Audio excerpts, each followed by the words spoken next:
Hello students, welcome to BBVN online classes, and from today onwards we are going to start a new grammar topic and its name is subject verb concord. So as the title also says कि हम किसके बारे में बात करेंगे, subject के बारे में, वर्ब के बारे में, और कंकर्ड का मतलब होता है अग्रीमेंट। अग्रीमेंट मतलब वर्ब से सब्जेक्ट अग्री करना चाहिए और सब्जेक्ट से वर्ब अग्री करना चाहिए। ठीक है, तो अब हम बात करते हैं सब्जेक्ट की। तो हमने अपने जो टेंसेस पढ़े थे तब भी हमने बात की थी कि सिंगुलर वर्ब के साथ में सिंगुलर सब्जेक्ट के साथ में सिंगुलर वर्ब का यूज़ किया जाता है और प्लूरल सब्जेक्ट के साथ में प्लूरल वर्ब का यूज़ किया जाता है। जैसे कि she is writing a letter, यहाँ पर सिंगुलर वर्ब थी शी, सब्जेक्ट था शी और उसके साथ में मैंने सिंगुलर वर्ब का यूज़ किया दैट इज। और इसी तरीके से अगर प्लूरल होता तो मैं यूज़ करती they are writing a letter. वो लोग क्या कर रहे हैं, मिलकर एक खत लिख रहे हैं, लेटर लिख रहे हैं। सो आर क्या है, प्लूरल फॉर्म, और ये भी है प्लूरल। तो सब्जेक्ट जो है वो हमारा वर्ब से एग्री कर रहा है और वर्ब जो है वो हमारी सब्जेक्ट से एग्री कर रही है। So subject verb agreement chapter में हम पढ़ते हैं कुछ ऐसे रूल जो कि बात करते हैं कि हमें कौन से सब्जेक्ट के साथ में किस सिचुएशन में कौन सी वर्ब लगानी चाहिए। सो फर्स्ट रूल तो हमारा ये हो गया कि हमें सिंगुलर वर्ब के साथ में सिंगुलर सब्जेक्ट का यूज़ करें और प्लूरल सब्जेक्ट के साथ में प्लूरल वर्ब का हम जो है यूज़ करें। ठीक है, फिर हमारा सेकंड रूल कहता है इट के साथ में आप हमेशा सिंगुलर वर्ब का यूज़ करिए। यानी कि अगर इट को आप अपना सब्जेक्ट मानते हैं तो आपको यूज़ करनी है सिंगुलर वर्ब। जैसे it is a very important topic, ठीक है, तो यहाँ पर मैंने इट के साथ में इज़ का यूज़ किया, दैट इज़ सिंगुलर वर्ब। उसके बाद में जहाँ पर ईदर और या फिर नीदर नॉर आता है, अगर आपके सेंटेंस में आप देखते हैं ईदर और या फिर नीदर नॉर, ईदर आई और she will do the task. ठीक है, विल हमेशा आता है सिंगुलर नाउन के साथ में, तो हमने इसके साथ में सब्जेक्ट के साथ में हमेशा सिंगुलर वर्ब का यूज़ करना है। यानी कि अगर आपको सेंटेंस में ईदर और या फिर नीदर नॉर का यूज़ दिखाई देता है तो आप हमेशा उस सेंटेंस में सिंगुलर वर्ब का यूज़ करेंगे, नीदर आई नॉर शी।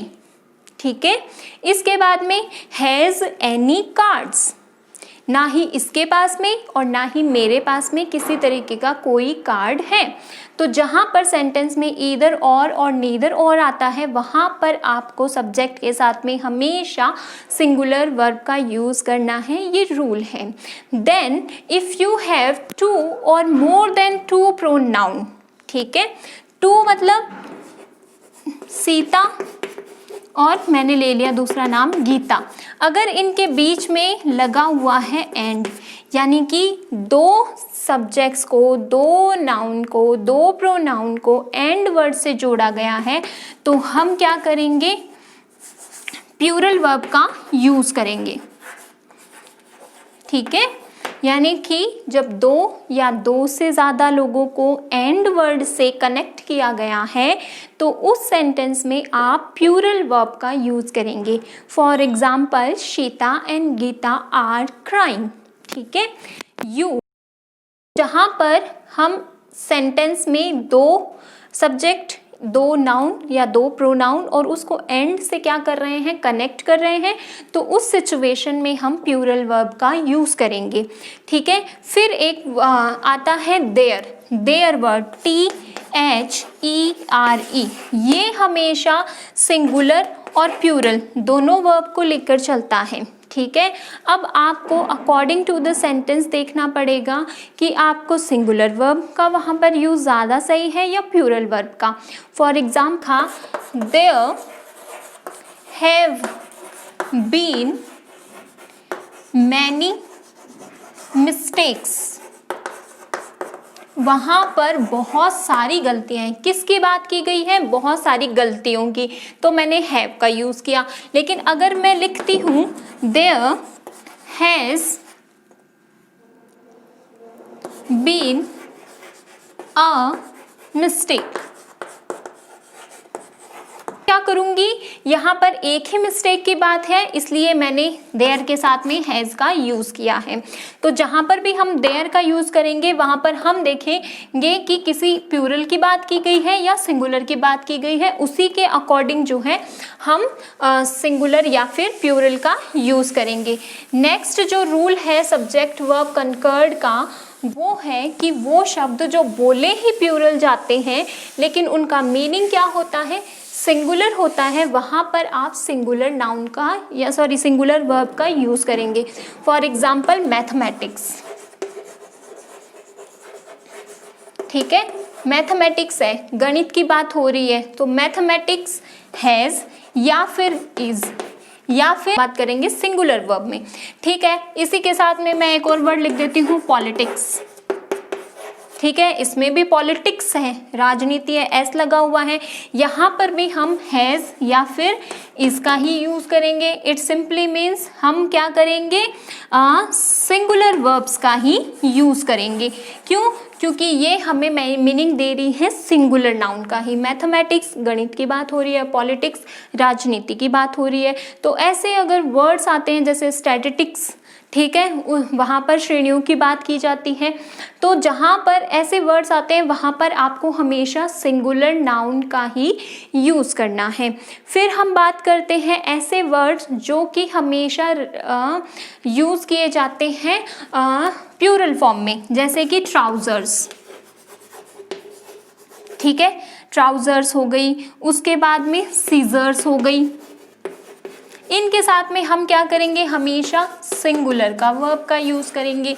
क्यों? क्योंकि ट्राउज़र अगर आप बोलेंगे कि हमें शूज़ खरीदने हैं तो आप एक शू तो लेकर नहीं आएंगे, आपको दोनों पैरों के चाहिए, तो वहाँ पर आप सिंगुलर वर्ब का यूज़ करेंगे। आप अगले को बोलेंगे show me a trouser please, a trouser please. अब अ ट्राउज़र जब आप बोलते हैं तो वो ऐसा तो है नहीं कि एक ही पैर का दिखाएगा, वो दोनों पैर का साथ में दिखाएगा। तो जहाँ पर प्लूरल लिखा जाए, ठीक है, बोला भी प्लूरल जाए लेकिन मीनिंग किसका हो? सिंगुलर का हो, किसी एक की बात कर रहा हो, तब आपको सिंगुलर वर्ब का यूज़ करना है।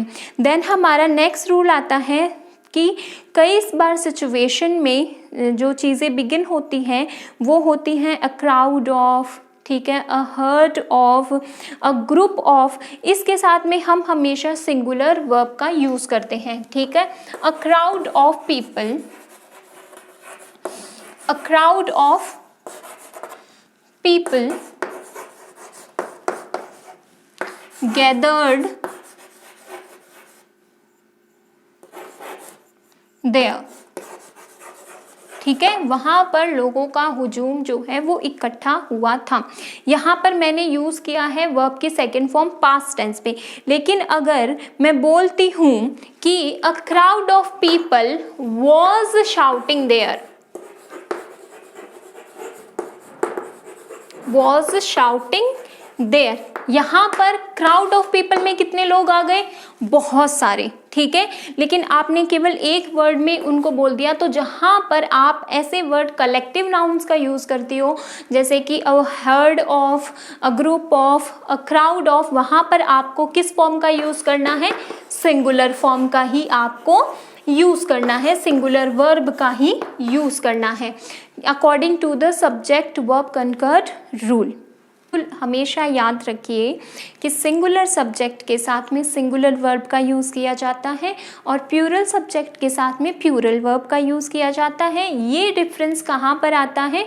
कई बार क्या होता है, चीज़ें लिखने में प्लूरल हैं लेकिन मीनिंग में सिंगुलर हैं। आपको एक ही मीन समझ में आ रहा है तो आप सिंगुलर नाउन का यूज़ करिए, और अगर लिखने में या दिखने में सिंगुलर हैं लेकिन मीनिंग में क्या है? प्लूरल है, तो उस टाइम पर हम क्या करेंगे? हम प्लूरल वर्ब का यूज़ करेंगे। जैसे कि अगर आप मान लीजिए किसी होटल में जाकर ऑर्डर करते हैं, ठीक है, that I want 1 plate of कढ़ाई पनीर, 1 प्लेट ऑफ मटर पनीर, 1 प्लेट ऑफ नान, ठीक है। तो आपने कितने ऑर्डर दे दिए? 3, ठीक है। तो अगला जब जाकर बताएगा कि उनको चाहिए the customer wants a plate of malai paneer, comma a plate of shahi paneer and a plate of naan, ठीक है। तो वहाँ पर वो प्यूरल हो गए, 3 हो गए। लेकिन जब आप ऑर्डर देते हैं that I want a Rajasthani थाली, तो एक राजस्थानी थाली हो गई, लेकिन उसमें आइटम क्या हो गए? चाहिए 15 हो, लेकिन आपने क्या कहा? एक राजस्थानी थाली। तो उसके साथ में क्या होगा? सिंगुलर वर्ब का यूज़ किया जाएगा। तो कहने का मतलब है कि सब्जेक्ट जो है वो वर्ब से एग्री करना चाहिए और वर्ब जो है वो सब्जेक्ट से एग्री करनी चाहिए। ऐसे काफ़ी सारे रूल्स हैं। अभी के लिए इतना ही। Thank you.